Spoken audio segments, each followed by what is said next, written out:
정봉재 정치쇼 2부 여의도 UFC 얼티밋 파이팅 컨퍼런스. 오래간만에도 만나셨어요. 의원님들 세 분과 전직 장관. 스펙 빵빵해요. 좋습니다. 투선 의원에 영어 전공하신 거 맞아요? 예, 뭐 투선 발음부터 투선 의원에 미니스터 빵빵 스펙. 자, 진수희 바른정당 최고위원. 네, 안녕하세요. 전직 재선 장관.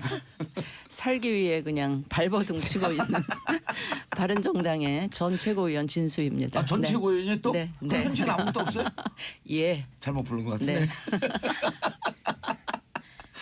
자, 국민의당 최병길 의원님. 네, 자리하셨습니다. 안녕하십니까. 예. 국민의당 현 최고위원. 현 최고위원. 최고위원.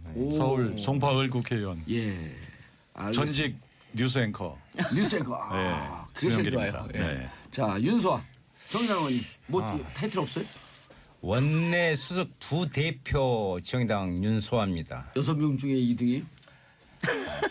그래서 어지간하면 안 쓰려고 합니다. 알겠습니다. 그다음에 이재정 더불어민주당 대변인이신가요? 전 대변인. 전 원내대변인이고요. 좀 더 붙여주세요. 그래야 등장할 거예요. 예, 더불어민주당 의원님. 조금 더 써보세요. 그래야 등장할 모르겠는데? 거예요. 에이스 예. 때. 네. 더불어민주당 에이스예요? 예, 뭐 여의도 최고의 에이스, 최고의 스타 이재정입니다. 반갑습니다. 남들이 그렇게 불러요. 이렇게 얘기하시면 더 좋을 것 같아요. 그래요? 야.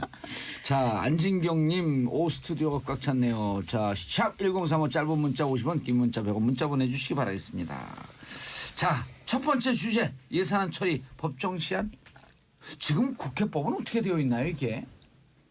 국민 우리 그 청취자분들에게 소개를 시켜줘야죠. 12월 2일이죠. 12월 2일. 내일이 처리 마감 기한. 무조건 처리해야 되는 거예요? 그게 예, 하도록 그렇죠. 돼 있죠. 예, 그 전에는 2013년, 14년에는 그 1월 1일 날까지 예. 넘겨서 그 국민들한테 상당한 질타를 많이 받았잖아요. 예. 그거를 이제 자동으로 부의하게 예산을 부의하는 부분으로 국회법이 바뀌었어요. 14년 이후로 그래가지고 이제 법정 시한 안에 해야죠. 예. 그대로 계속했습니다. 자, 이번 예산의 공무원 증언을 위한 예산이다. 일단 국민의당은 반대 입장. 다 반대하는 게 아니고요. 예. 그러니까 현장 공무원 위주로 하라. 현장 그리고 공무원 위주로 크게 하라. 볼 때 17만 5천 명을 증원한다는 거는 너무 과하다. 그리고 여러 가지 OECD 통계라든지 선진국 사례를 보면은 공공부문의 일자리를 늘리게 되면은 민간 부문 일자리가 늘어난 것보다 더 많이 줄어들더라. 그렇기 때문에 이런 정책을 좀 자제해야 되는 것이다. 그러나 군무원이라든지 소방관이라든지 경찰 공무원이라든지 예. 꼭 필요한 민생 현장의 공무원을 늘리는 거는 찬성을 하겠다. 예. 그런 입장입니다. 그럼 예산은 그걸 그 부분에 대해서 수정을 하라 이런 건가요? 그런 거죠. 최소한 20 내지 30%는 감액을 해야 된다. 왜냐하면 그거는 현장으로 이동 배치하는 걸로 충분히 가능한 부분도 새로 예. 뽑는 부분이 있기 때문에 이동 배치 계획이라든지 소요를 정확하게 산정을 해서 좀 가져와 봐라. 이게 국민의당 수요를 입장이에요. 정확하게 예측해라. 네. 그 안에 대해서 바른정당과 연계하고 있나요? 예, 맞아요. 지난번 추경 때 아마 소방, 군무원, 경찰 이쪽은 아마 증원시켜 준 거고요. 그때부터 계속 이거에 관해서 구체적인 추계를 그다음에 이게 그냥 몇 년 월급 나가는 게 다가 아니고 한 30년, 30년 동안 계속 써야 되는 예산이 거의 300조가 넘는다는 게 국회 예산정책처의 추계이기 때문에 정부 차원의 추계를 갖고 와봐라. 그걸 토대로 해줄지 아니면 빼야 될지 이런 걸 논의하자라고 하는데 여당에서 아마 정부나 여당에서 그 추계를 안 갖고 오는 모양이에요. 그래요? 그래서 지금 바른정당하고 국민의당 지금 반대 입장을 하고 있고요. 아니 일견 들으면 지금 네. 청취자분들이 듣기에 무척 설득력이 있어요. 두 분의 네, 말씀이. 반론. 예.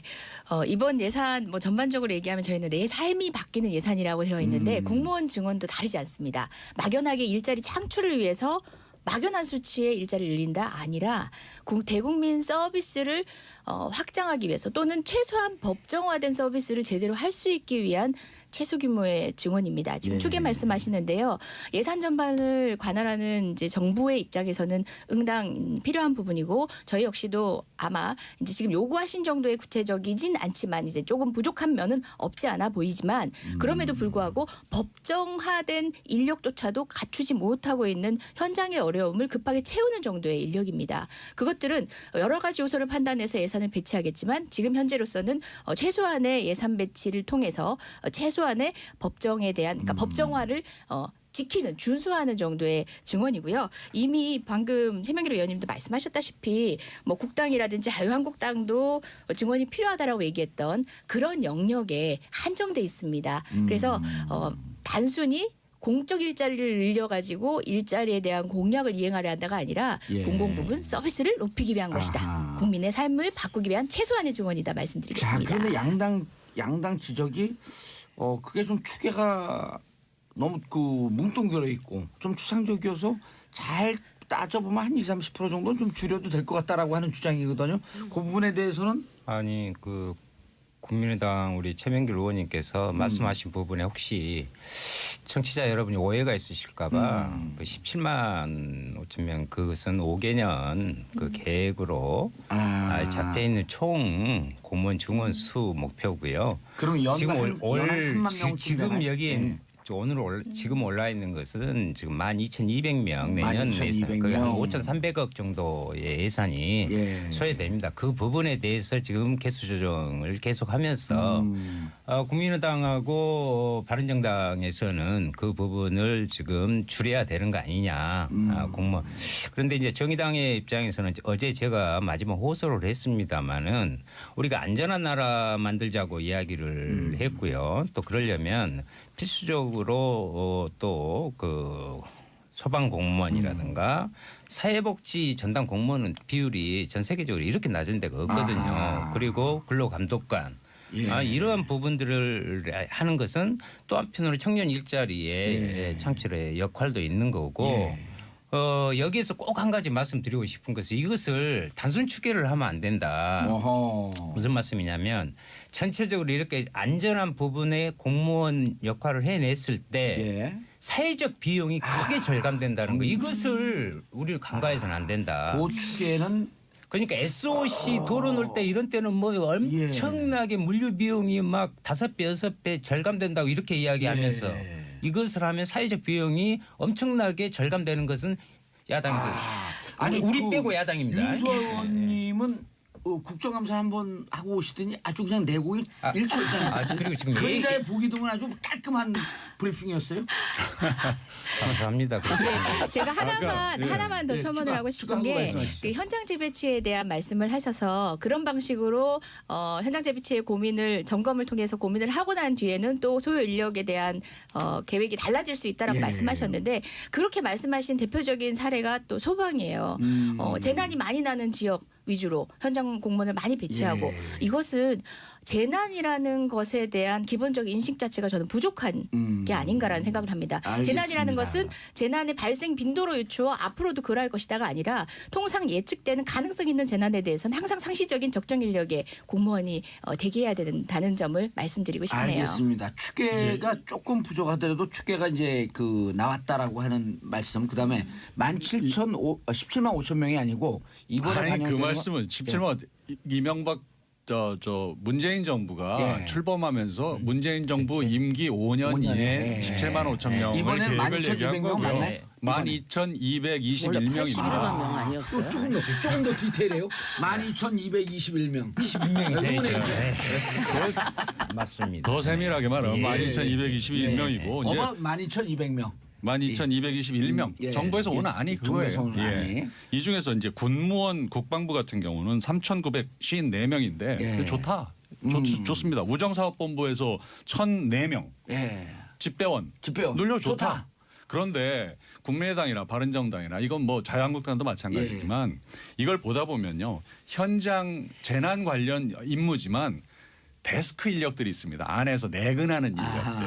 그런 부분을 좀 현장으로 배치를 하고 내근 수요 인력의 숫자를 좀 줄이면서 재배치하는 계획이라든지 아까 얘기하지만 사실 우정사업본부도 그 량이 많이 줄은 지역이 있거든요. 실제 예. 그런 부분은 그 사람들을 좀 다른 데로 이동 돌려서 바쁜 데로 배치하든지 이런 돌려서. 방식으로 해서 좀 소요를 정확하게 계산해보자. 그렇게 해보니까 최소한 20% 정도는 그 숫자보다 적어도 되더라. 근데 방금 우정 그 사업과 관련해 가지고 그 이용량이 줄은 부분에 대한 얘기를 하시는데 이게 바로 우정 사업이 공공화되면서 비용이 들더라도 반드시 해야 되는 서비스라는 것에 대한 그냥 기본 인지가 부족하신 게 아닌가 좀 아쉬움이 있네요. 부족하다고 하니까. 아니 왜냐하면 부족이라는 그렇게 뭐- 어려운 상황에서 한 통의 우편을 배달하기 위해서 가다가 사고 나시는 분, 우리 그런 사례들 작년에도 여러 차례 봤습니다. 아니 그걸 예, 반대한다는 게 예, 예. 아니잖아요. 그래서 그런 제가 식의 구조조정은 안 되는 거죠. 복지부에 있을 때 경험에 비추어서 말씀을 좀 유일하게 혼자 장가를 해봤다. 드려볼게요. 왜냐하면 지금 그 서비스 필요한 서비스 때문에 늘어나야 되는 그 인력, 그다음에 사회적 비용 있을 수도 있는 사회적 비용을 오히려 절감하는 방법일 수 있다. 그 말에 저는 동의를 하면서 그럼 기존에 있는 공무원 그대로 두고 순증을 하자 이런 얘기잖아요. 근데 제가 복지부에 있을 때 보니까 정말 사회복지 공무원 숫자가 부족하더라고요. 예. 그러니까 우리 여기 청취자 여러분들 지역에 동주민센터에 가보시면 지금은 그래 조금 나아졌는데 한 10명쯤 동 직원들이 있어요. 예. 그중에 한 사람만 유독 바빠요.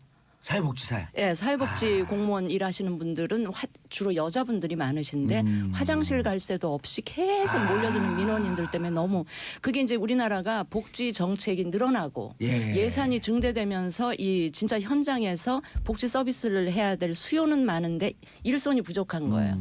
그런데 주민센터에 가보면 그 복지 공무원 혼자 너무 바쁘고요. 다른 분들은 나머지 분들은 좀 그냥 널널하고 거기 왜 그 공공 복무하는 예. 그런 또 공익교원. 공익요원들 있어서 서류 떼는 서비스는 또 해주고 신문 보고 있고 그다음에 요즘은 업무들이 다 좀 첨단화 뭐 그렇죠. 이렇게 전산화돼 전산화돼 있고. 있어서 일손이 부족한 부분들이 그러니까 일손이 남는 부분들이 있거든요. 그래서 이거는 시간이 좀 걸리더라도 기존의 인력을 그 소정의 기간 동안 훈련을 시켜가지고 재배치하자. 재배치하는 것도 축에 넣어서 이걸 해야지 지금 왕창 늘려놓으면 이거 줄일 수도 없고 계속 안고 가야 되는 문제가 있거든요.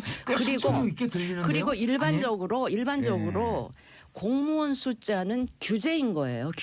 규제가 늘어나는 것과 공무원 수가 늘어나는 건 저는 비례한다고 보거든요. 근데 점차적으로 이제 규제를 그 없애는 쪽으로 가야 되는 추세라고 한다면 꼭 필요한 쪽은 규제를 늘려야 되지만 한다면 기존의 규제를 위해서 존재하던 공무원 자리는 좀 서서히 축소하면서 이거를 서비스 쪽으로 돌리는 제가 이런 프로그램 중장기적인 그 로드맵을 갖고 해야지 저는 맞다고 이렇게 봅니다. 진지한 재밌잖아요. 이렇게 진지한 왜냐하면 프로그램일까? 예산은 그 듣는 분들이 집중력이 높아요. 그래요? 예. 저 때문에 진지해졌으면 죄송한데 이거는 승도 친. 이거는 국민들 세금이 쓰여지는 설득력이 부분이라서 있어요. 예. 그렇습니다. 네. 설득력 있는 말씀이죠. 예. 왜냐하면 사회복지 공무원이요. 공무원 중에서도 턱없이 부족하다. 턱없이 부족한 것도 있는데 사회복지 공무원들의 만족도가 제일 낮습니다. 그만큼 경무에 처우가 열악하니까. 시진율도 높겠네요. 예, 그러면은. 그래서 지금은 이제 사회복지 부분을 지금 주민자치센터라고 불리는 부분들 읍면동 사회복지 허브화를 지금 구축을 하려고 하고 있거든요. 그거는 바람직한 방향으로 예, 가고 그러니까 있어요. 더욱더 사회복지 공무원이 필요하고요. 물론 공무원에 대한 국민들의 좀 무사한 일, 복지부동 이런 부분이 없는 거 아닙니다. 그것은 경직성 경비로 하는 공무원의 이제 급여 문제를 놓고 하는데 여기에서 말하는 공무원 중원 문제는 그런 경직성 경비를 사용하는 공무원이 아니에요. 그 다음에 또 이야기해도 되죠. 아니, 더 설득력이 있었고 좀 비교를 그래서 또 이제 마치 오늘 자유한국당에 또 안 나오셨어. 나 국회 앞에 보니까 계속 전화해도 거기는 안 공무원 나오셔요. 증원하면 몇십 년 후에 몇백 조가 한다고 프랑카드 지금 걸어놓고 난리가 났는데요. 아니 여기서 순증이라고 했을 때 예를 들면 지금 현재 많이 은퇴 시기가요. 이 세대 자체가 공무원에서도 은퇴가 많이 됩니다. 퇴임이 돼요. 그러면 아니 공무원은 천년만년 돌아가실 때까지 합니까? 아니 빠져나가는 자연스럽게 빠져나가는 거 계산 안 하고 예, 지금 이 노출 당에서만 터지고 해가지고 있어요. 막 다시. 몇백 조 해가지고 본류로 국민에게 지금 공포감을 심어주고 있는데 예? 그런 여기서 법- 한마디만요. 네, 잠깐. 자유한국당 막 그런 이유로 반대하잖아요. 네. 근데 왜 국회 보좌관 늘리는 거는 또 그렇게 아무 얘기 없이 아, 그거 여기 나왔어요. 후다닥 나왔어. 아 나왔어요? 예. 이야기하죠. 자, 샵 1035 지금 문자 폭탄 터지고 있어요. 김진만님 요즘 도서지역 경찰관 소방관 인력이 너무 많이 부족한 것 같아요. 소 잃고 외양간 고치는 것보다 외양간 먼저 고치고 안전하게 소 잘 키우는 세상이 됐으면 좋겠습니다. 김도윤님 집배운 돈 늘려주셔요. 저희 아빠 너무 힘들어요. 시골에서 다 통합해버리면 더 힘듭니다. 이건 이제 아까 이재정 의원님의 주장을 받아준 것 같아요. 무조건 통폐합이 아니다. 무조건 조정이 아니다 이게. 그렇죠. 예. 그런 산술적인 방식으로 해결할 수 그렇죠. 없다. 9137님 국회 보좌관도 공무원 아닌가요? 보좌관 한 명 더 늘리신 이유는 뭔지 궁금합니다. 세 분이 얼굴이 굳어지셨어요. 아, 근데요, 아니, 이거- 그 대목은요. 이거 예. 제가 그건 좀 이따 하고. 잠깐만. 자, 아니, 바른정당만 유일하게 국회에서 반대했습니다. 요거는 좀 알아주셨으면 좋겠어요. 아 그거 얘기를 꼭 해야 될 것 같아요. 아니, 근데 요거 이게요. 좀 이따 주제로 넘어가고. 이 사안이 이것만 예. 딱 불을 끄고 가야지. 이게 예. 뭐냐면 저도 맞아요. 찬성표를 던진 의원 중에 한 사람인데요. 예. 이거는 늘린 게 아니고 비정규직을 정규직화한 겁니다. 그 전부터 월 100만 원씩 요구가 받던 있었죠. 비정규직을 네. 인턴 직원 한 명을 예. 정규직으로 인턴은 바꿔준 두 명을 쓸 수 있었는데. 두 명 중에서 한 명을 예. 정규직으로 바꿔준 거예요. 그렇게 이해를 해야지. 아니, 그러니까 그래봤자- 인턴에 대한 열정페이라고 얼마나 네. 사회적 지탄이 많았어요. 찬성하신 거예요? 저 찬성했어요. 저도 찬성해요. 왜냐하면 예, 국회에선 진짜 제 일하는 이야기 하고 의원들은 있는데요. 일하는 의원님들. 근데요, 의원들이 지금 있는 인턴을 비정규직으로 안 해요. 인턴은 계속 인턴으로 하고 그 정규직화된 그 자리에 또 다른 사람들을 뽑습니다. 그렇게 그래서 안 막 하는데요? 지역으로 막 보내고 이래요. 그래서 이번에는 네. 인턴에서 이제 8급을 신설을 하는데 인턴 기존의 인턴 중에 하는 것을 조건을 달아서 했어요. 그래서 아까 인턴을 최명길 의원님께서 정규직으로, 말씀하신 대로 예. 비정규직 정규직화의 부분들의 그 취지에 국회가 같이 맞춰야 된다는 그런 부분들을 가지고 그리고 있는 국민 거죠. 여러분들이 이제 몇몇 그릇된 사례를 통해 가지고 오해하고 계시는 분이 많은데 아니, 그 언론에서- 보좌관들은 예. 보좌진들은 의원을 보좌하기 위해서 있는 게 아니라 의정 활동을 하는 주체들이라 진배 없습니다. 그래서 근데 지역구 의원들이 예. 지역 관리하기 위해서 보내는 거는 보좌하기 위한 거지 의정 그것도 이제 활동하기 위한 게 거칠게 얘기할 수 아니더라고요. 없는 것이 그러니까 저만 해도 이제 지역의- 밖에 나가다 예, 보니까 지역의 좀. 국민의 시선으로 보게 되요 여덟 갑자기 개 때문에 국민의 입장이 돼서 있습니다. 제가 화가 나가지고. 예, 그 지역의 뭐 민심을 살피고 하는 등의 역할들이 반드시 뭐 의원의 이익만을 위해서다라고만은 생각하지 않거든요. 아니, 저희 저는 질문 그럼. 보좌관들 여러 급수에 있는 공무원들과 진배 없는 역할들을 하고 있다는 걸 국민 저희 여러분께서 질문, 제 알아주셨으면 질문 좋겠어요. 하고 진수 의원님, 장관님하고 질문이 비슷할 것 같아요. 막상 국회 보면 정말 일하는 의원님들은 늘 부족해요. 네. 그리고 일하는 의원님들은 주로 언론에 많이 노출되는 의원들. 여기에 오신 분들 다 열심히 하는 분들. 이분들은 부족해. 근데 정말 지역구 관리하기 위해서 보좌관들 반 이상 내려보내는 의원들이 있거든요. 이걸 또 일관적으로 볼 수도 없고. 그러면 입법 활동 어떻게 합니까? 소홀하신 아니, 아니, 분들인가 제가 그런 여기서 분들은 실명 검명할 수 있어요. 입법을 안 하죠. 저는 지역구예요. 필요 아니에요 여기는. 아, 지역위원장. 저는 지역구에서 선거하다가 이번에는 비례로 왔어요. 그 전에 지금 그 총선에 비례 두 번 아니에요. 나갔다고 했잖아요. 예. 그러니까 석패율이라고. 예, 그래서 몇 저는 번 떨어지셨는데. 2번 떨어졌습니다. 예, 꼭 그것을 그렇게 묻고 싶어요. 무슨 이야기냐면 저 같은 경우는요. 예.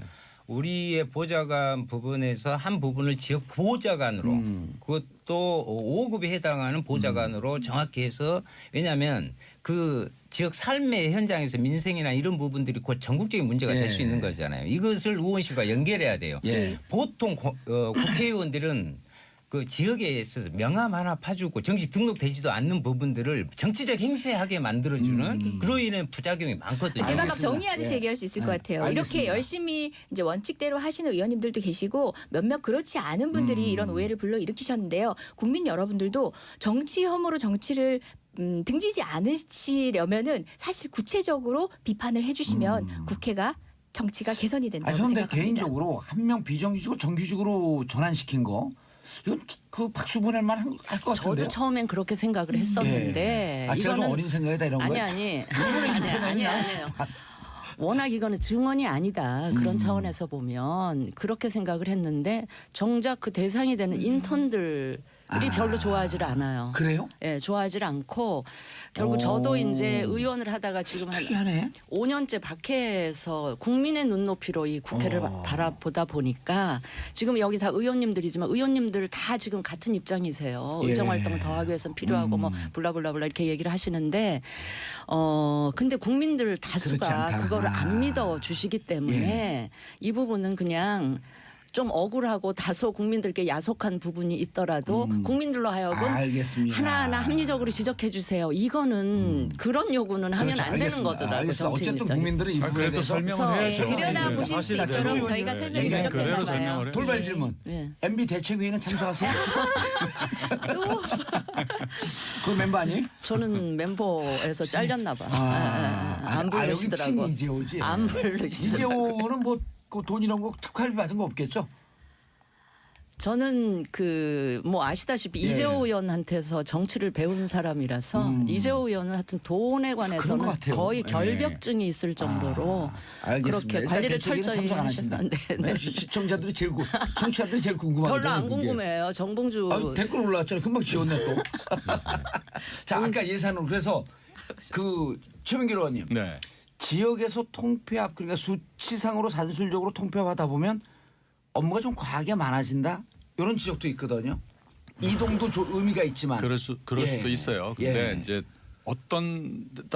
그 고통은 서로 분담을 해야 되는 거 아닙니까? 그런데 현장 집배원 예. 예만 들면요, 우정사업본부도 이제 과방위 소속이기 때문에 이 표를 보면요, 인력표를 보면은 현장에서 배달 업무를 할 수 없는 직급의 사람들이 너무 많습니다. 이런 거 추계를 좀 디테일하게 가져오는 건 괜찮은 것 같은데. 그래서 사실은 예. 어느 일정 직급 이상은 현장 직무를 떠나도록 돼 있는 내규가 있는데 그걸 바꿔서 현장에도 그쯤 좀 가고. 올라간 사람들도 다시 그 일을 할 수 있도록 하면요. 예. 해결될 수 있는 데들이 꽤 많아요. 그러니까 그게 알겠습니다. 전부는 아니지만 알겠습니다. 그런 노력을 하자는 거죠. 자, 3부에서는 이제 통과 여부에 대해서 잠깐 더 말씀 나누고 자, 광고 듣고 3부 돌아오겠습니다. 채널 고정하소. 정봉재 정치쇼 3부 순서 들어가겠습니다. 자, 여러분들께서는 지금 이재정 더불어민주당 의원님, 최명길 국민의당 의원님, 윤수아 정의당 의원님, 진수희 바른정당 전 최고위원 전 장관님과 함께하고 계십니다. 자, 아까 예산 얘기했는데 예산 좀 더 정리하시고요. 지적할 게 또 있으시다고. 지적이 아니고요. 예. 원칙의 문제인데 지금 공무원 증원만 이제 그 초점이 맞춰지는데 예. 실제로 내년 예산안 중에서 가장 큰 문제가 저희들이 보기에는 최저임금 인상분의 절반을 예산으로 보전해 주는 건요. 이거는 사실 OECD 시장 경제 체제를 지향하고 있는 선진국에서 보면 정말 깜짝 놀랄 일입니다. 이거 해외 토픽감이에요. 이거 원칙의 문제 같아요. 네, 이게 왜냐하면은 쉽게 말하면은 최저임금을 뭐 10,000원으로 인상하겠다는 공약을 하고 일단 첫 번째 14.5%인가를 올려놓고 그게 자영업자들이 이걸 감당해낼 수가 없으니까 그 중에 절반은 예산으로 해주겠다는 거 아닙니까? 이름은 일자리 안정자금이라고 붙였지만 그건 사실은 임금 인상분 예산 보전이거든요. 제가 근데 너무 그거는요.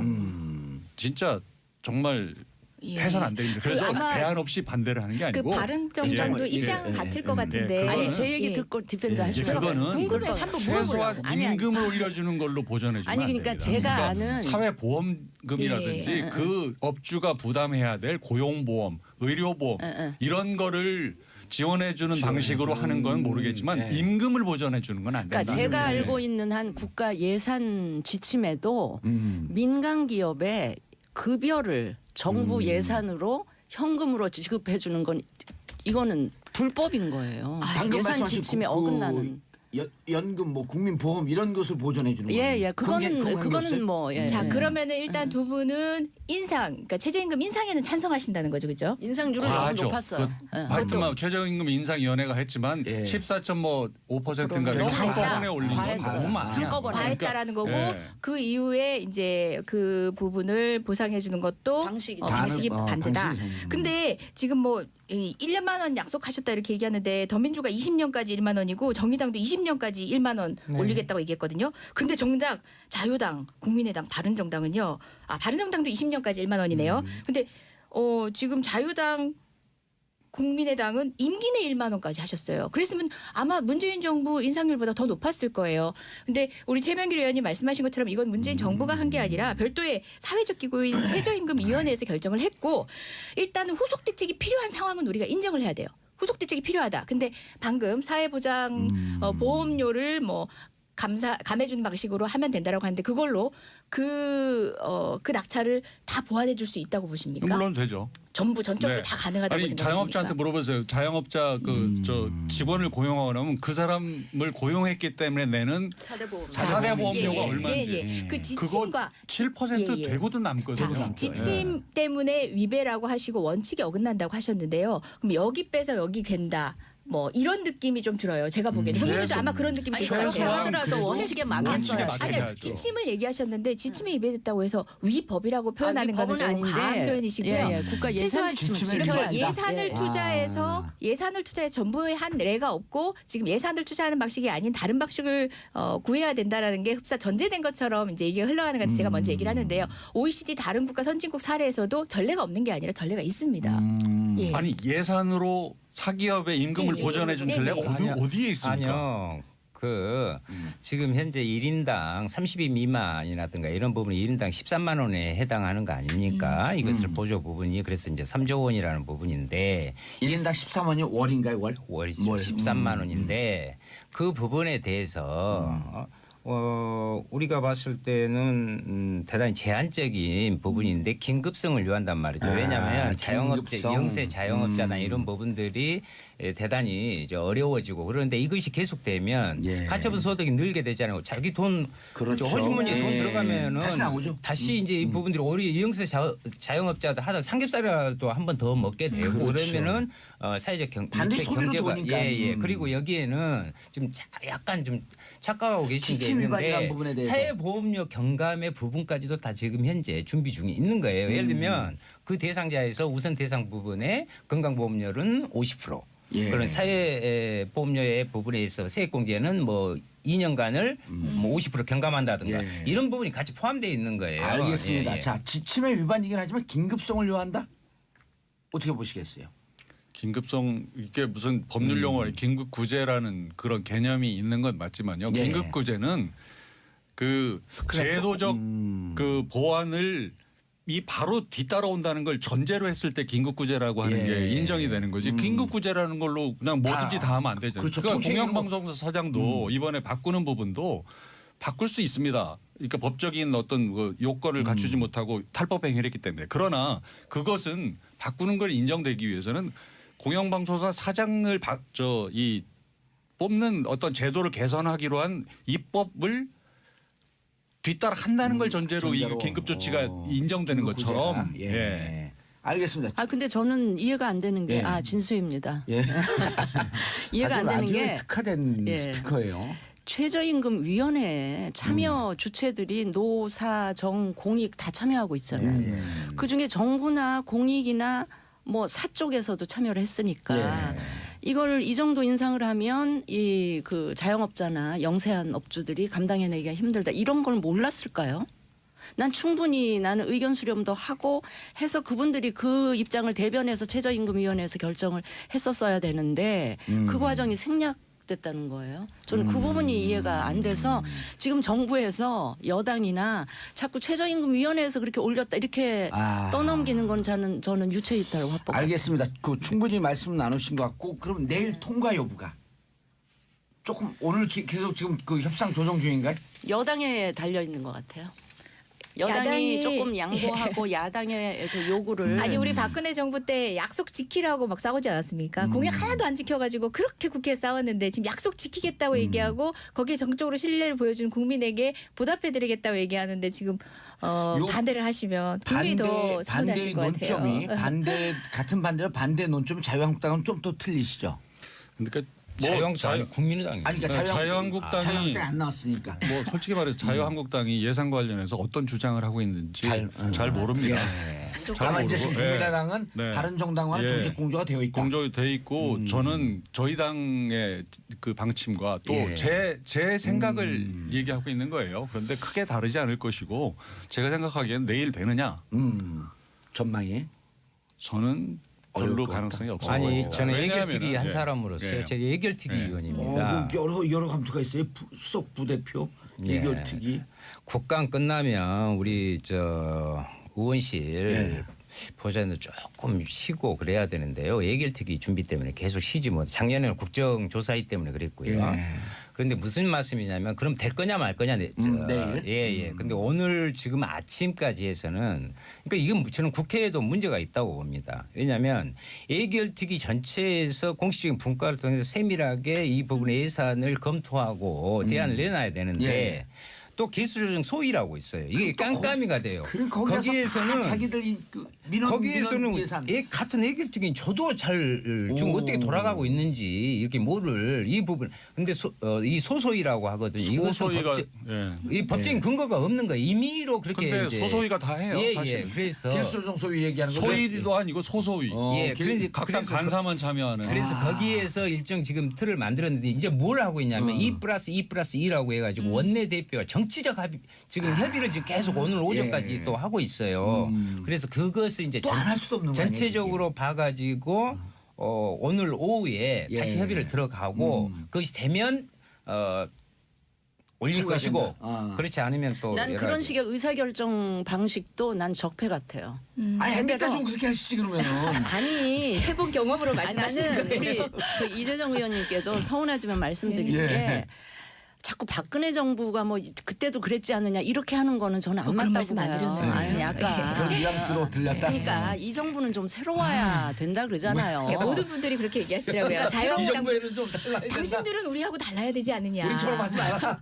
새로운 관행을 그렇게 하면 탄핵돼요. 만든다는 그런데- 차원에서 좀 접근하셨으면 그런데 좋겠습니다. 맞습니다. 아유, 정적으로 자유한국당이 안 맞습니다. 나왔으니까 자유한국당에서 계속 이야기하는 게 뭐냐면 이렇게 복지 증세라든가 그리고 제발 좀 저는 그 퍼주기가 단어에 올라 있는데 퍼주기라는 그 단어를 쓰는 건 안 좋아요. 그 네. 국민들한테 모멸감이고요. 아니 세금은 당연히 퍼줘야 예. 됩니다. 국민한테 퍼줘야지. 또 하나는 그러면 내가 쓰려고 또 뭡니까? 하나는 이 부분은 분명히 좀 말씀 드릴게요. 왜냐하면 우리가 저는 민주당에서도 대해서도 비판적으로 말씀드리고 네. 싶어요. 왜냐하면 이번에 사회복지 서비스공단 만든다고 해갖고 이름도 다 바꾸고 그랬는데 최저임금 인상분으로 모든 것을 다 땜질하려고 하는 경향이 있어요. 노동 존중의 사회를 만든다고 하면서 이 부분에 있어서 거기다 구체적인 계획과 이런 부분들이 아직 마련되고 있지 못한 알겠습니다. 부분은 지금 현재 새 정부가 노력하겠습니다. 비판받아야 돼요. 예, 예산 노력하겠습니다. 통과 전망. 예산 시를 늘 넘겼고 아마 여기 계신 우리 전봉주 전 의원님도 늘 이제 12월 31일은 예, 우린 국회 동료와 함께 우린 보냈던 육박전으로 뚫었어요. 국회 동료와 함께 보내셨던 기억이 있을 것 같은데요. 작년이 그래도 제일 빨리 처리됐던 하루 넘겼어요. 아, 그러니까 11월 늘 3일. 시를 지켰던 적은 없습니다. 예. 하루 넘겼음에도 불구하고 제가 그때 원내대변인이었는데 국민께 죄송하다는 브리핑을 했는데요. 올해만큼은 시간을 꼭 지켜서 국민이 그래도 최소치는 하는구나 예. 하고 근데 국회를 당일의 다시 가능성. 협조 부탁드립니다. 작년에도 예, 사실 협조 부탁드립니다. 작년에도 날 탄핵안 표결이 눈앞에 있었기 때문에 예산안에 별 관심이 없었어요 사실은. 그래서 그것도 그 시점에 된 거죠. 올해의 경우는 절대 그렇게 될 것 같지는 근데 않고요. 무엇보다 지금 네. 최저임금과 관련해서 최저임금 보전과 관련해서 지금 국민의당에서 목소리를 높이시는데요. 아니 근데 우리는 20년까지 1만 원 올린다고 했는데 국민의당 임기 내 1만 원 어떤 방식으로 올리시려고 했는지 아까 말씀하셨으니까. 궁금합니다. 예, 자, 대통령 선거에서 뭐 국민의당이 집권을 했습니까? 알겠습니다. 참. 자, 싸움 대통령 나중에 선거 때는 마시고요. 아무 얘기나 하면 되는 거였구나. 청취자 여러분께 저희는 안내 그렇지 않아서. 말씀드리겠습니다. 오늘 11시 기준으로 속초, 고성, 양양, 동해 3척에 건조 경보가 발효됐습니다. 화기 취급 시 전혀 잊지를 못해요. 각별히 주의하시고 산에 가실 때 성냥 담배 등 인화성 물질을 소지하지 마시기 바랍니다. 또 바람도 세게 불어왔고요. 산불이나 이런 그 사고가 나게 되면 대단히 위험합니다. 그러니까 특히 화재 주의해 주시기 바라겠습니다. 또 소방관님들 지금 마음고생 또 많이 그래, 빨리 올려줘. 그래요. 빨리 좀 그러니까요. 늘려. 예. 부탁드리겠습니다. 자, 국민의당 이 세 개 중에 뭘 할지 투표합시다. 1. 자, 1번 손 들어보세요. 국정원 개혁안 이거 문제 지금 좀 많아. 청취자들은 모르고 있는 예, 거죠. 아직은. 1, 2, 3이 뭔지. 예. 깜깜이 읽어주세요. 합의를 예, 하고 예. 있습니다. 읽어주세요. 1번 MB 국정원 특활비 수사, 예. 2번 국정원 개혁안, 3번 국민의당 바른정당 통합 어디까지. 자, 1번. 저는 1, 2번. 예, 저도 1, 합쳐서 2번. 해도 되겠는데. 저도 1, 2번 1번. 좋습니다.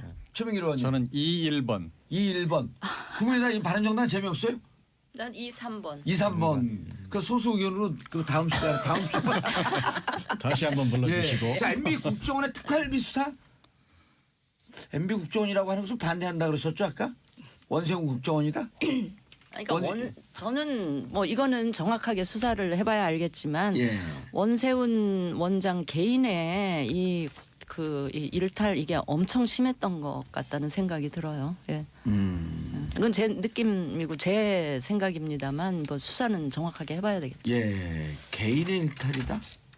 그러니까 국정원장으로서 그 도에 넘는 벗어나는 그 행위와 마치 그 사공고처럼 국민의 예산을 땡겨다 쓴 뭐 이런. 그런데 이제 검찰의 그 200만 불 스탠포드에 간 게 검찰의 수사 방향이 거기에 머물러 있었냐 아니면 MB에게 가려고 그러다 거기 정거장이었냐 이것 이외에 다른 뭉칫돈은 또 없냐 또 일부 기자들은 미국을 거쳐서 캐나다까지 간 뭉칫돈을 추적하고 있다 여러 개 나오고 있거든요. 예. 개인의 일탈로 보기에는 뭐 단순하고 적지가 사모님의 않죠. 일탈? 적지가 않죠.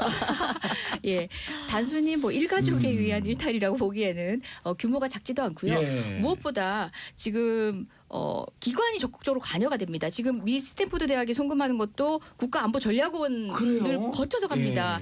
예. 한번 세탁을 하고. 예, 그렇죠. 이러한 것들은 기관장이 결단한다고 해서 되는 일이 아니에요. 국가정보원이 그래도 얼마의 역사를 가지고 있는 국가 최고기관 아닙니까? 이 의원님 하나 더 네. 나왔어요. 국가안보전략원에 그 세탁하기 전에 네네. 차명 계좌 있던 것을 꺼내서 안보로 예, 예, 갔다가 스탠포드로 가거든요. 그리고 또 오늘 보도는 MB정부 국정원의 차명 계좌가 무더기로 발견됐다.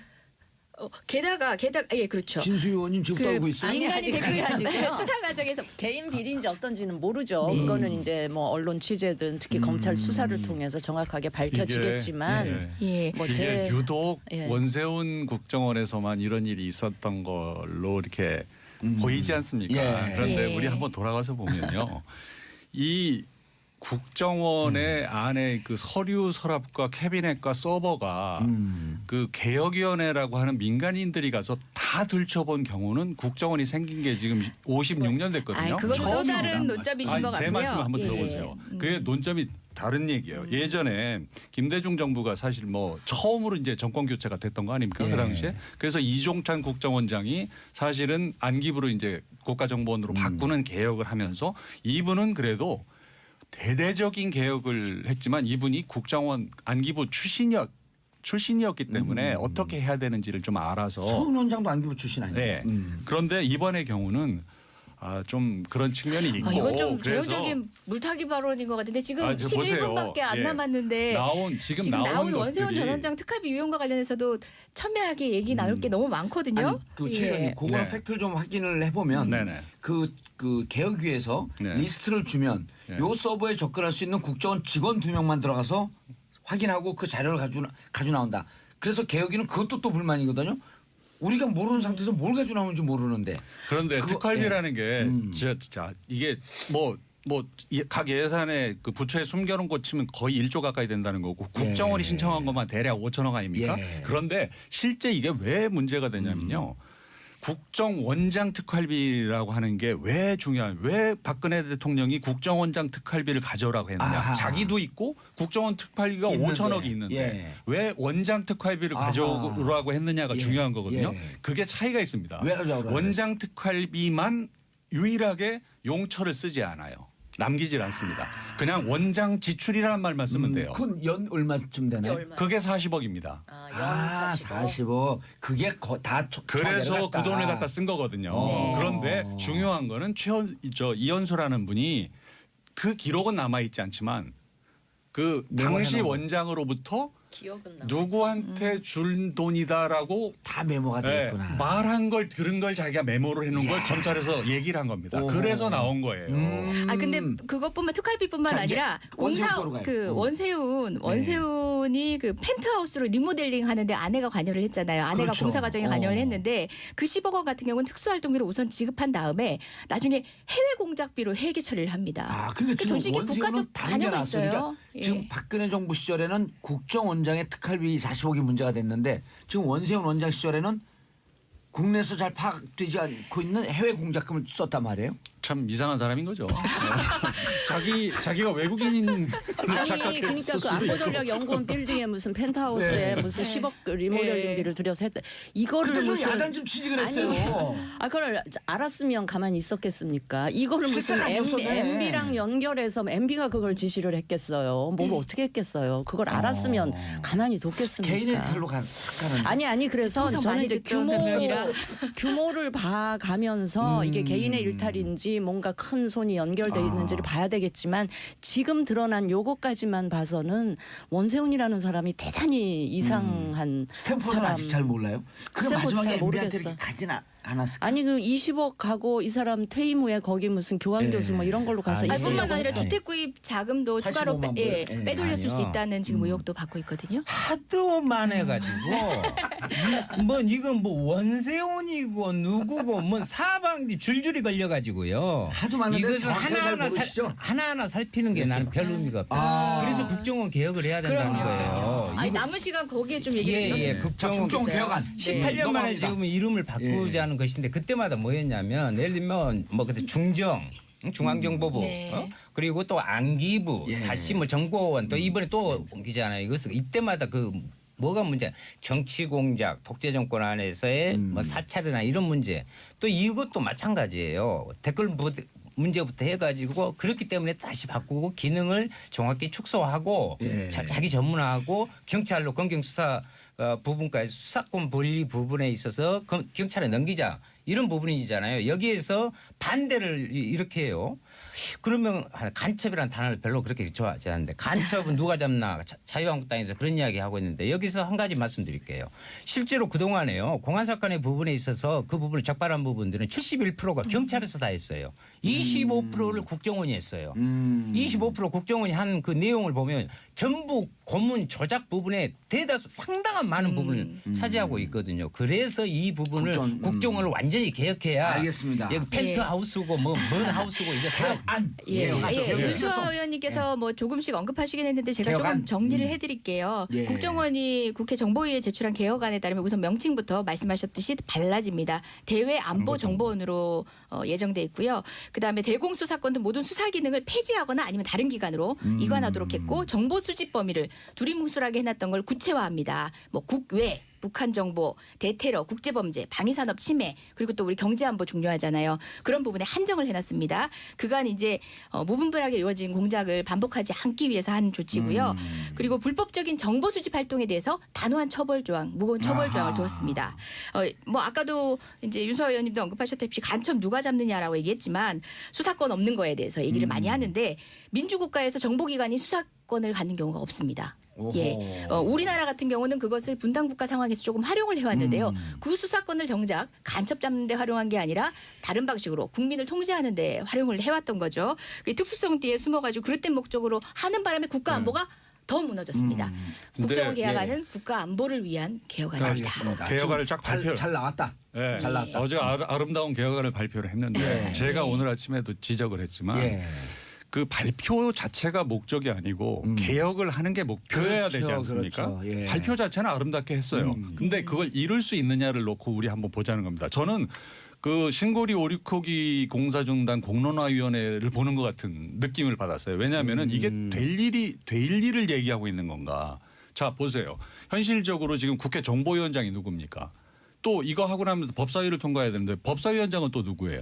전부 자유한국당 의원들이에요. 그리고 수적으로도 되질 않습니다. 그러려면은 이게 핵심이 대공수사권을 이양하는 거잖아요. 근데 대공수사권이 어디로 간다는 얘기가 우선 없어요.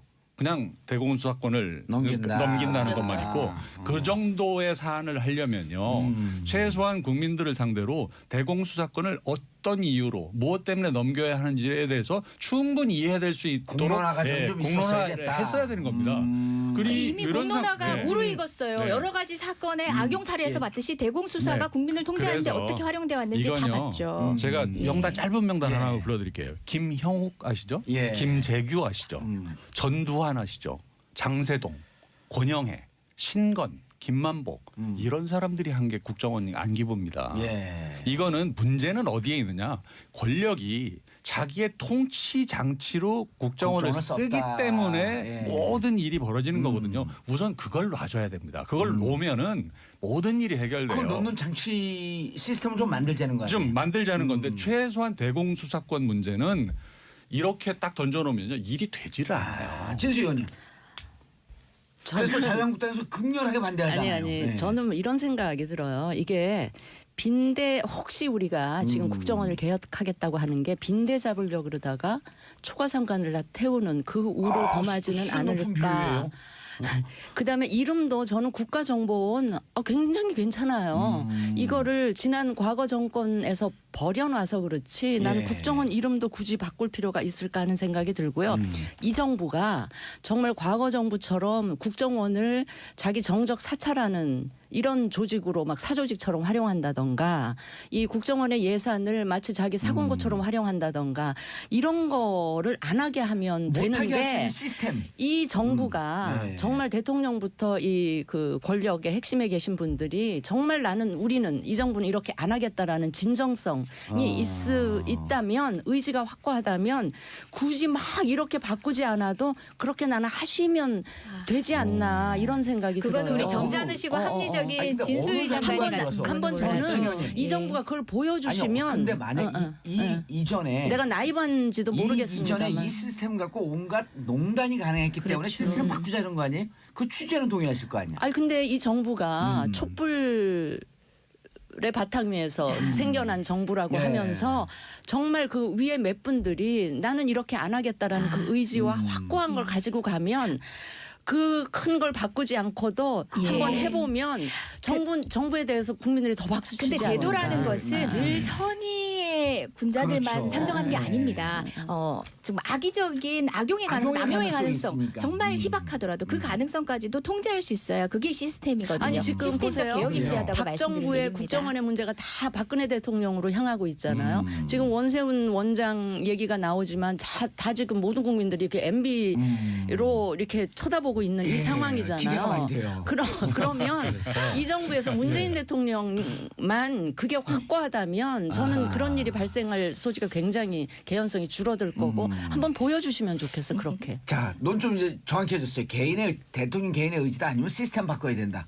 예, 대안보정보원으로 이렇게 명칭을 바꿨다는 것은 명칭을 바꾼 게 아니고요. 그 역할을 이제는 그렇게 하자라는 부분이 반영된 것이고요.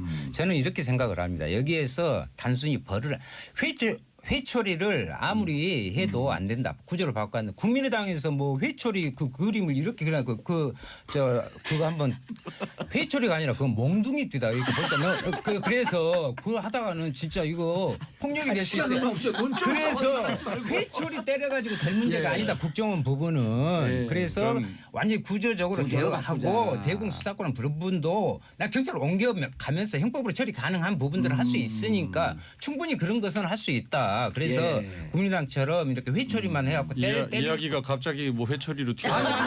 그 그림 그건 충격만 먹어가지고 그건 말이죠. 그 뭐 어떤 유아 교육 단체에서 좀 이게 회철이라는 게 아이 교육에 별로 이렇게 도움이 안 되는 예. 거다라고 하는 항의도 있고 해서 그거 알겠습니다. 어차피 한 2조 하는 겁니다. 예, 이거 알겠습니다. 자, 끝내야 되겠냐고 돼요. 예. 최 의원님 말씀하셨는데 국민의당 협조해 주시면 감사합니다. 알겠습니다. 자, 네 분 어디였어요 이름이? 벼락 깜짝 놀래요.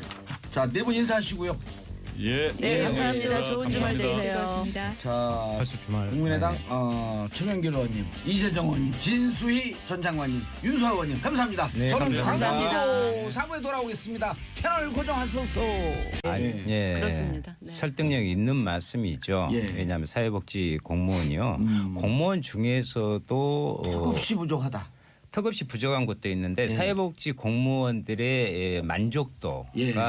제일 낮습니다. 그만큼 경무에 처우가 열악하니까. 처우가 시민율도 높겠네요. 예, 그러면은. 그래서 지금은 이제 사회복지 부분을 지금 주민자치센터라고 불리는 부분들 읍면동 사회복지 허브화를 지금 구축을 하려고 하고 있거든요. 그거는 바람직한 방향으로 예, 가고 그러니까 있어요. 더욱더 사회복지 공무원이 필요하고요. 물론 공무원에 대한 국민들의 좀 무사한 일, 복지부동 이런 부분이 없는 거 아닙니다. 그것은 경직성 경비로 하는 공무원의 이제 급여 문제를 놓고 하는데 여기에서 말하는 공무원 중원 문제는 그런 경직성 경비를 사용하는 공무원이 아니에요. 그다음에 또한 이야기해도 되죠. 아니, 더 설득력이 있었고 좀 귀 기울이는 중. 예. 그래서 또 이제 마치 오늘 자유한국당에 또 안 나오셨어. 나 국회 앞에 보니까 계속 전화해도 거기는 안 공무원 나오셔요. 증원하면 몇십 년 후에 몇백 조가 한다고 프랑카드 지금 걸어놓고 예. 난리가 났는데요. 아니 여기서 순증이라고 했을 때 예를 들면 지금 현재 많이 은퇴 시기가요. 이 예. 세대 자체가 공무원에서도 은퇴가 많이 됩니다. 퇴임이 돼요. 그러면 아니 공무원은 천년만년 돌아가실 때까지 합니까? 아니 빠져나가는 자연스럽게 빠져나가는 거 계산 안 하고 예, 지금 이 노조에서 당시에서만 터지고 해가지고 있어요. 막 다시. 몇백조 해가지고 권류로. 국민에게 지금 공포감을 심어주고 있는데 예? 그런 여기서 거- 한마디만요. 네, 잠깐. 자유한국당 막 그런 이유로 반대하잖아요. 네. 근데 왜 국회 보좌관 늘리는 거는 또 그렇게 아무 얘기 없이 아, 그거 여기 나왔어. 후다닥 나왔어. 아 나왔어요? 예. 이야기하죠. 자, 샵 1035 지금 문자 폭탄 터지고 있어요. 김진만님 요즘 도서지역 경찰관 소방관 인력이 너무 많이 부족한 것 같아요. 소 잃고 외양간 고치는 것보다 외양간 먼저 고치고 안전하게 소 잘 키우는 세상이 됐으면 좋겠습니다. 김도윤님 집 배운 돈 늘려주셔요. 저희 아빠 너무 힘들어요. 시골에서 다 통합해버리면 더 힘듭니다. 이건 이제 아까 이재정 의원님의 주장을 받아준 것 같아요. 무조건 통폐합이 아니다. 무조건 조정이 아니다 이게. 그렇죠. 예. 그런 산술적인 방식으로 해결할 수 그렇죠. 없다. 9137님 국회 보좌관도 공무원 아닌가요? 보좌관 한 명 더 늘리신 이유는 뭔지 궁금합니다. 세 분이 얼굴이 굳어지셨어요. 아, 근데요, 만약에 이거- 그 대목은요. 이거 예. 제가 그거 좀 이따 하고. 잠깐만. 자, 아니, 바른정당만 유일하게 국회에서 반대했습니다. 요거는 좀 알아주셨으면 좋겠어요. 그거 얘기를 꼭 해야 될 것 같아요. 아니, 저는 근데 좀 이게요. 이따 주제로 넘어가고. 이 사안이 이것만 예. 딱 불을 끄고 가야죠. 이게 예. 뭐냐면 저도 맞아요. 찬성표를 던진 의원 중에 한 사람인데요. 예. 이거는 늘린 게 아니고 비정규직을 정규직화한 겁니다. 그 전부터 월 100만 원씩 요구가 받던 있었죠. 비정규직을 네. 인턴 직원 한 명을 예. 정규직으로 인턴은 바꿔준 두 명을 쓸 수 있었는데. 두 명 중에서 한 명을 예. 정규직으로 바꿔준 거예요. 그렇게 이해를 해야지.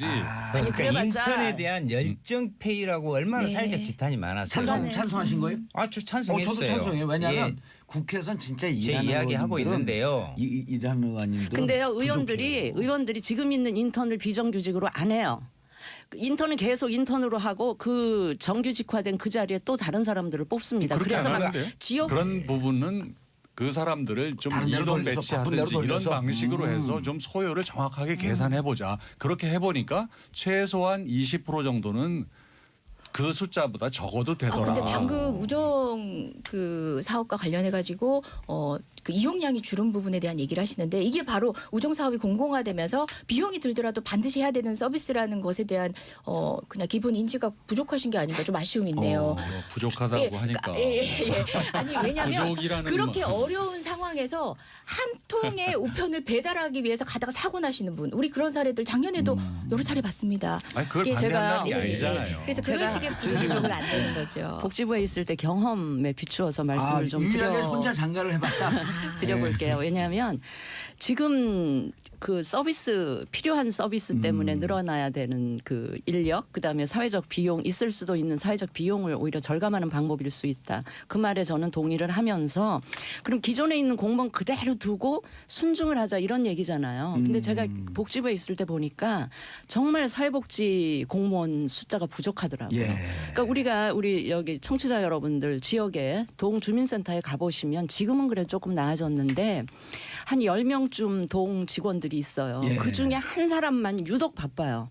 사회복지사에. 예, 사회복지 공무원 일하시는 분들은 주로 여자분들이 많으신데 화장실 갈 새도 없이 계속 몰려드는 민원인들 때문에 너무 그게 이제 우리나라가 복지 정책이 늘어나고 예산이 증대되면서 이 진짜 현장에서 복지 서비스를 해야 될 수요는 많은데 일손이 부족한 거예요. 그런데 주민센터에 가보면 그 복지 공무원 혼자 너무 바쁘고요. 다른 분들은 나머지 분들은 좀 그냥 널널하고 거기 왜 그 공공 복무하는 예. 그런 또 공익교원. 공익요원들 있어서 서류 떼는 서비스는 또 해주고 신문 보고 있고 그다음에 요즘은 업무들이 다 좀 첨단화 뭐 그렇죠. 이렇게 전산화돼 전산화돼 있고. 있어서 일손이 부족한 부분들이 그러니까 일손이 남는 부분들이 있거든요. 그래서 이거는 시간이 좀 걸리더라도 기존의 인력을 그 소정의 기간 동안 훈련을 시켜가지고 재배치하자. 재배치하는 것도 축에 넣어서 이걸 해야지 지금 왕창 늘려놓으면 이거 줄일 수도 없고 계속 안고 가야 되는 문제가 있거든요. 꽤 그리고 상처럼 있게 들리는데요? 일반적으로 공무원 숫자는 규제인 거예요. 규제가 늘어나는 것과 공무원 수가 늘어나는 건 저는 비례한다고 보거든요. 근데 점차적으로 이제 규제를 없애는 쪽으로 가야 되는 추세라고 한다면 꼭 필요한 쪽은 규제를 늘려야 되지만 한다면 기존의 규제를 위해서 존재하던 공무원 자리는 좀 서서히 축소하면서 이거를 서비스 쪽으로 돌리는 이런 프로그램- 중장기적인 그 로드맵을 갖고 해야지 저는 맞다고 이렇게 봅니다. 진지한 재밌잖아요. 이렇게 진지한 왜냐하면 프로입니까? 예산은 그 듣는 분들이 집중력이 높아요. 아, 그래요? 예. 저 때문에 진지해졌으면 죄송한데 이거는 일승도 진. 이거는 국민들 세금이 쓰여지는 설득력이 부분이라서 있어요. 예. 30%는 감액을 해야 된다. 왜냐하면 그거는 현장으로 이동 배치하는 걸로 충분히 가능한 부분도 새로 뽑는 부분이 있기 때문에 이동 배치 계획이라든지 소요를 정확하게 산정을 해서 좀 가져와 봐라. 이게 국민의당 수요를 입장이에요. 정확하게 예측해라. 네. 그 안에 대해서 바른정당과 연계하고 있나요? 예, 맞아요. 지난번 추경 때 아마 소방, 군무원, 경찰 이쪽은 아마 증원시켜 준 거고요. 그때부터 계속 이거에 관해서 구체적인 추계를 그다음에 이게 그냥 몇 년 월급 나가는 게 다가 아니고 한 30년, 30년 동안 계속 써야 되는 예산이 거의 300조가 넘는다는 게 국회 예산정책처의 추계이기 때문에 정부 차원의 추계를 갖고 와봐라. 그걸 토대로 해줄지 아니면 빼야 될지 이런 걸 논의하자라고 하는데 여당에서 아마 정부나 여당에서 그 추계를 안 갖고 오는 모양이에요. 그래요? 그래서 지금 바른정당하고 국민의당 지금 반대 입장을 하고 있고요. 아니 일견 들으면 지금 네. 청취자분들이 듣기에 무척 설득력이 있어요. 두 분의 네네. 말씀이. 반론. 예. 이번 예산 전반적으로 얘기하면 저희는 내 삶이 바뀌는 예산이라고 되어 있는데 공무원 증원도 다르지 않습니다. 막연하게 일자리 창출을 위해서 막연한 수치의 일자리를 늘린다 아니라 대국민 서비스를 확장하기 위해서 또는 최소한 법정화된 서비스를 제대로 할 수 있기 위한 최소 규모의 증원입니다. 지금 네. 추계 말씀하시는데요. 예산 전반을 관할하는 이제 정부의 입장에서는 응당 필요한 부분이고 저희 역시도 아마 이제 지금 요구하신 정도의 구체적이진 않지만 이제 조금 부족한 면은 없지 않아 보이지만 그럼에도 불구하고 법정화된 인력조차도 갖추지 못하고 있는 현장의 어려움을 급하게 채우는 정도의 인력입니다. 그것들은 여러 가지 요소를 판단해서 예산을 배치하겠지만 지금 현재로서는 최소한의 예산 배치를 통해서 최소한의 법정에 대한 그러니까 법정화를 지키는 준수하는 정도의 증언이고요. 이미 방금 최명길 의원님도 말씀하셨다시피 국당이라든지 자유한국당도 증언이 필요하다라고 얘기했던 그런 영역에 한정돼 있습니다. 그래서 단순히 공적 일자리를 늘려가지고 일자리에 대한 공약을 이행하려 한다가 아니라 예. 공공부문 서비스를 높이기 위한 것이다. 아하. 국민의 삶을 바꾸기 위한 최소한의 증언이다 자, 말씀드리겠습니다. 그런데 양당 지적이 그게 좀 추계가 너무 뭉뚱그려 있고 좀 추상적이어서 잘 따져보면 한 20-30% 정도는 좀 줄여도 될 것 같다라고 하는 주장이거든요. 그 부분에 대해서는 아니 국민의당 우리 최명길 의원님께서 말씀하신 부분에 혹시 청취자 여러분이 오해가 있으실까봐 17만 5천 명 그것은 5개년 계획으로 잡혀 있는 총 공무원 증원 수 목표고요. 그럼 지금 연간 3만 명 지금 여기에 지금 올라 있는 것은 지금 12,200명 내년 예산 12,200 거의 한 명. 5,300억 정도의 예산이 예. 소요됩니다. 그 부분에 대해서 지금 개수 조정을 계속하면서 국민의당하고 바른정당 정봉재 정치쇼 2부 여의도 UFC 얼티밋 파이팅 컨퍼런스. 오래간만에도 만나셨어요. 의원님도 세 분과 전직 장관. 스펙 빵빵해요. 좋습니다. 투선 의원에 영어 전공하신 거 맞아요? 예, 투선 발음부터 투선 해가지고 의원에 해서. 미니스터 빵빵 스펙. 자, 진수희 바른정당 최고위원 네, 안녕하세요. 전직 재선 장관. 살기 위해 그냥 발버둥 치고 있는 바른정당의 전 최고위원 진수입니다. 전 네. 최고위원이 또? 네, 그럼 네. 현재는 아무것도 없어요? 예. 잘못 부른 것 같은데. 네. 자, 국민의당 최명길 의원님. 네, 자리하셨습니다. 안녕하십니까. 예. 국민의당 현 최고위원, 현 최고위원. 현 최고, 오. 최고위원, 오. 서울 송파을 국회의원, 예. 알겠습니다. 전직 뉴스 앵커. 뉴스 앵커. 아, 그게 제일 수명길입니다. 좋아요. 예. 네. 자, 윤소아 정의당 의원님 뭐 타이틀 없어요? 원내 수석 부대표 정의당 윤소아입니다. 6명 중에 2등이. 그래서 어지간하면 안 쓰려고 합니다. 알겠습니다. 그다음에 이재정 더불어민주당 대변인이신가요? 전 대변인. 전 원내대변인이고요. 좀 더 붙여주세요. 그래야 등장할 거예요. 예, 더불어민주당 의원님. 조금 더 써보세요. 그래야 등장할 모르겠는데? 거예요. 아, 에이스 예. 때. 네. 아, 더불어민주당 에이스예요?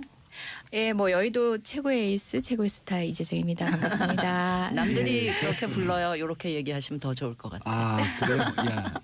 자, 안진경님 오스튜디오가 꽉 찼네요. 자, 샵 1035 짧은 문자 50원, 긴 문자 100원 문자 보내주시기 바라겠습니다. 자, 첫 번째 주제 예산안 처리 법정 시한. 지금 국회법은 어떻게 되어 있나요 이게? 국민 우리 그 청취자분들에게 소개를 시켜줘야죠. 12월 2일이죠. 12월 2일. 내일이 처리 마감 기한. 아, 무조건 처리해야 되는 거예요? 예, 그렇죠. 돼 있죠. 예, 그 전에는 2013년, 14년에는 그 1월 1일 날까지 예. 넘겨서 그 국민들한테 상당한 질타를 많이 받았잖아요. 예. 그거로 이제 자동으로 부의하게 예산을 부의하는 부분으로 국회법이 바뀌었어요. 14년 이후로 그래가지고 이제 법정 시한안에 해야죠. 예. 그대로 계속했습니다. 자, 이번 예산의 공무원 증언을 위한 예산이다. 일단 국민의당은 반대 입장.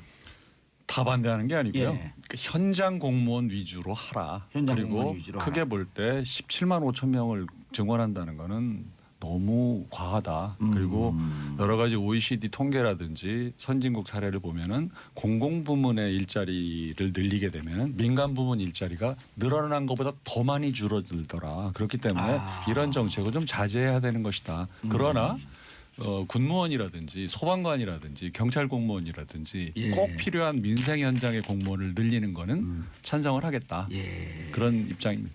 그럼 예산은 그걸 그 부분에 대해서 수정을 하라 이런 건가요? 그런 거죠. 최소한 20 내지 30. 에서는 그 부분을 지금 줄여야 되는 거 아니냐.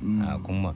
그런데 이제 정의당의 입장에서는 어제 제가 마지막 호소를 했습니다마는 우리가 안전한 나라 만들자고 이야기를 했고요. 또 그러려면 필수적으로 또 그 소방 공무원이라든가 사회복지 전담 공무원은 비율이 전 세계적으로 이렇게 낮은 데가 없거든요. 아하. 그리고 근로감독관.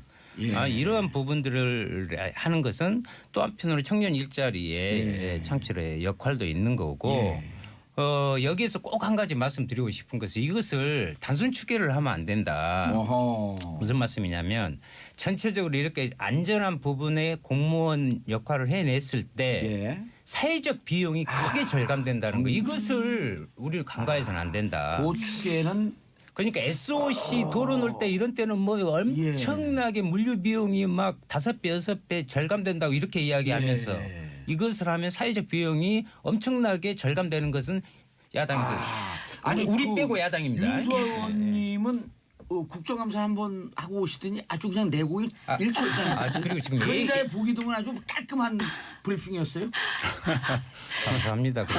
제가 하나만 더 예, 첨언을 추가, 하고 추가 싶은 한 거 게 말씀하시죠. 그 현장 재배치에 대한 말씀을 하셔서 그런 방식으로 현장 재배치의 고민을 점검을 통해서 고민을 하고 난 뒤에는 또 소요 인력에 대한 계획이 달라질 수 있다라고 예. 말씀하셨는데 그렇게 말씀하신 대표적인 사례가 또 소방이에요. 재난이 많이 나는 지역 위주로 현장 공무원을 많이 배치하고 예. 이것은 재난이라는 것에 대한 기본적인 인식 자체가 저는 부족한 게 아닌가라는 생각을 합니다. 알겠습니다. 재난이라는 것은 재난의 발생 빈도로 유추어 앞으로도 그럴 것이다가 아니라 통상 예측되는 가능성 있는 재난에 대해서는 항상 상시적인 적정 인력의 공무원이 대기해야 된다는 점을 말씀드리고 싶네요. 알겠습니다. 추계가 조금 부족하더라도 추계가 이제 그 나왔다라고 하는 말씀. 그다음에 17만 5천 명이 아니고 이번에 아니 그 반영되는 말씀은 17만 이명박 저 문재인 정부가 예. 출범하면서 문재인 정부 임기 5년 5년 이내 예. 17만 5천 명을 이번엔 계획을 얘기한 12,200명 거고요. 맞나요? 12,221명입니다. 81만 명 아니었어요? 조금 더 디테일해요. 12,221명. 10명이 되죠. 맞습니다. 더 세밀하게 말하면 12,221명이고 이제 어머 12,200명. 12,221명 예. 정부에서 온 안이 정부에서 그거예요. 온 안이. 이 중에서 이제 군무원 국방부 같은 경우는 3,954명인데 예. 좋다. 좋습니다. 우정사업본부에서 1,004명 예. 집배원 집배원. 늘려 좋다. 좋다. 그런데 국민의당이나 바른정당이나 이건 뭐 자유한국당도 마찬가지지만 이걸 보다 보면요. 현장 재난 관련 임무지만 데스크 인력들이 있습니다. 안에서 내근하는 인력들. 아하. 그런 부분을 좀 현장으로 배치를 하고 내근 수요 인력의 숫자를 좀 줄이면서 재배치하는 계획이라든지 아까 얘기하지만 사실 우정사업본부도 그 량이 많이 줄은 지역이 있거든요, 실제.